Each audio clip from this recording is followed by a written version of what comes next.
VLSos here. This is a video lesson on the Pythagorean theorem. Pythagoras was a Greek. Pythagorean is a name.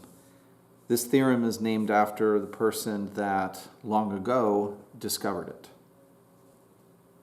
I'm going to draw a triangle because the Pythagorean theorem relates the sides of a right triangle.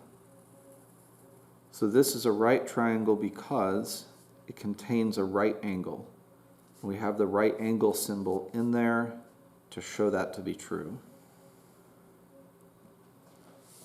We can label the sides, whatever measure they have. We could say one side has a measure of A, one side has a measure of B, and one side has a measure of C.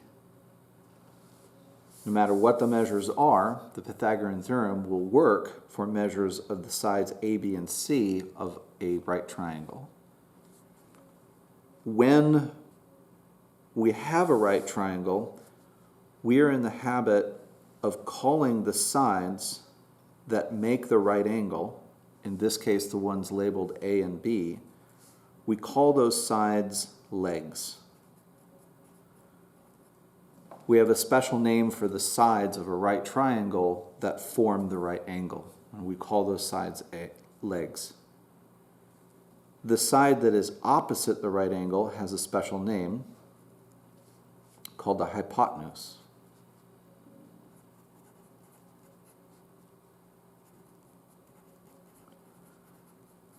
The hypotenuse is always the side opposite the right angle.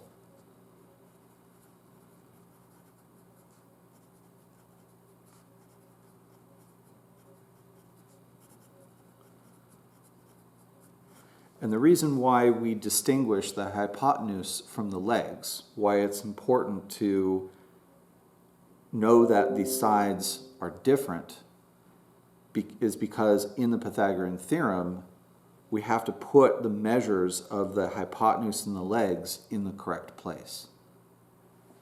The Pythagorean theorem is an equation that relates these three sides, A, B, and C. And it's this equation. A squared plus B squared, where A and B must be the legs of a right triangle, is equal to C squared, where C must be the hypotenuse of the right triangle. And this works, the Pythagorean theorem, only for right triangles.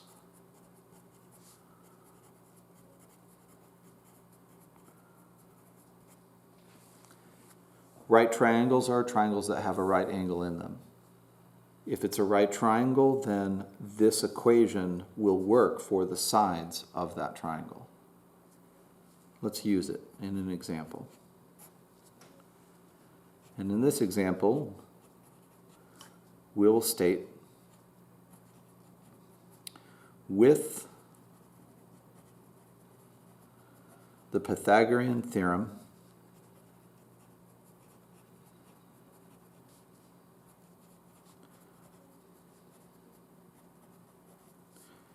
you can find all sides, the side measures,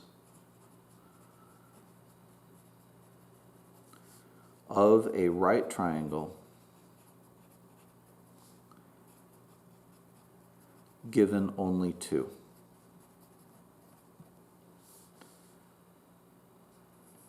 We'll draw a right triangle with a right angle in it. We'll label one side, which is a leg, 3, and we'll label the hypotenuse, the side that's opposite the right angle, 5, and we'll give a variable x to the other leg. The Pythagorean theorem is useful. We can use it to find the missing side x because we're given the other two measures. We can put these three sides into the Pythagorean theorem and solve for the unknown x. Let's do that. We start with the general theorem.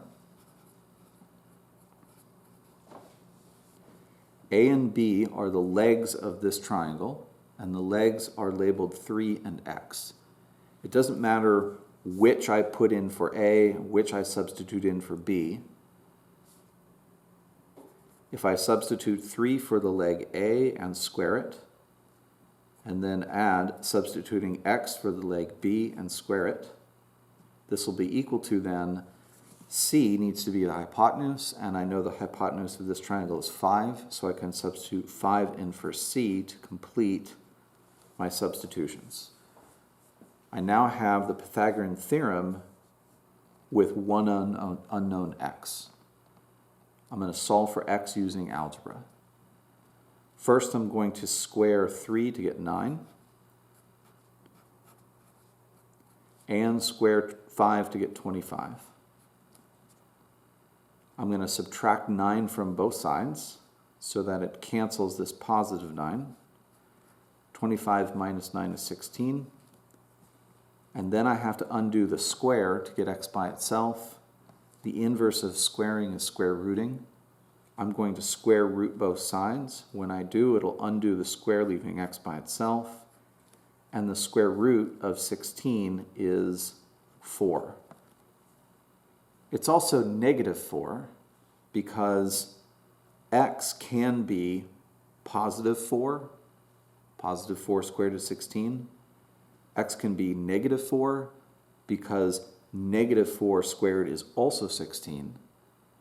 But I'm not going to consider negative 4 to be a solution in this case because x represents the side of this triangle, which is a distance, and distances can only be positive.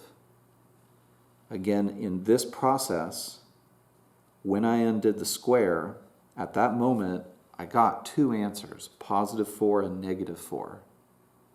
But I'm not going to consider the negative 4 to be an answer in this context because x is the measure of a side and must be positive.